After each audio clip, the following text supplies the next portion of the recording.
So this tutorial, I'm going to try to recreate something that someone asked me about, which was these little sparkle trails on this pixie that I made. I couldn't remember if it was a brush that I had found somewhere or if I had made them myself. Anyway, it turns out they are a brush that I got from someone that doesn't appear to be available anymore. So I can show you how you could make the same idea yourself just by playing with the brush dynamics settings. So if you go to a brush and just pick a regular, not the blurred brush, but just a regular solid hard brush, and then go up to the brush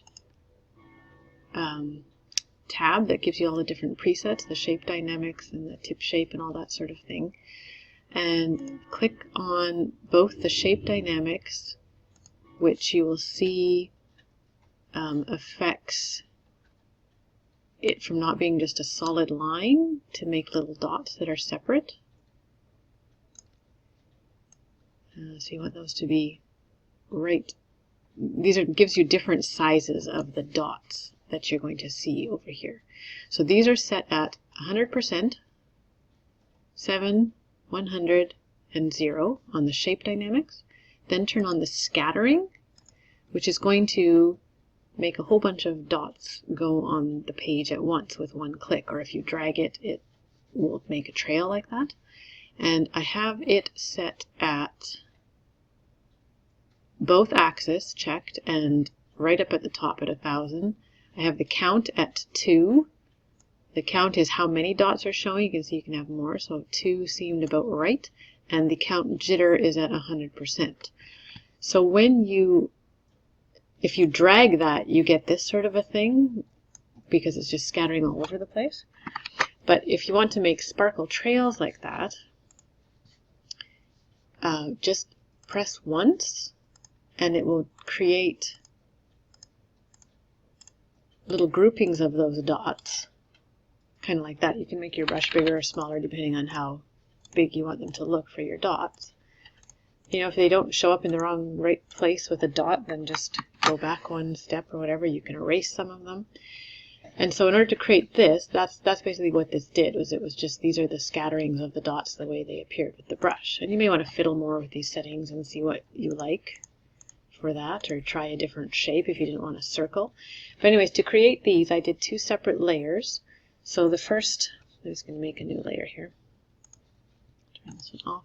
So the first layer, I just did some dots, you know, kind of in the basic trail shape. So that time it worked great. That was just single dots and that was perfect. So sometimes it's just a matter of how the dynamics are going to hit when you happen to click. So I would do that, and then I actually duplicated that layer. So I have 2 sets of that to play with. Turn off the top one. Back on that bottom one, you want to throw a Gaussian blur on that one. Just enough to sort of haze them out a little bit and make them look farther back in the distance, just a little bit. And then turn on the top layer and just move that top layer so they're shifted, you know, off a little bit, kind of like that. And then double click that to bring up your layer styles and click on the outer glow and choose a color. For me it was sort of a pink, whatever sort of color like that. Turn up the opacity, the full width. Then just play with the size and the spread. That's not what I want it to do.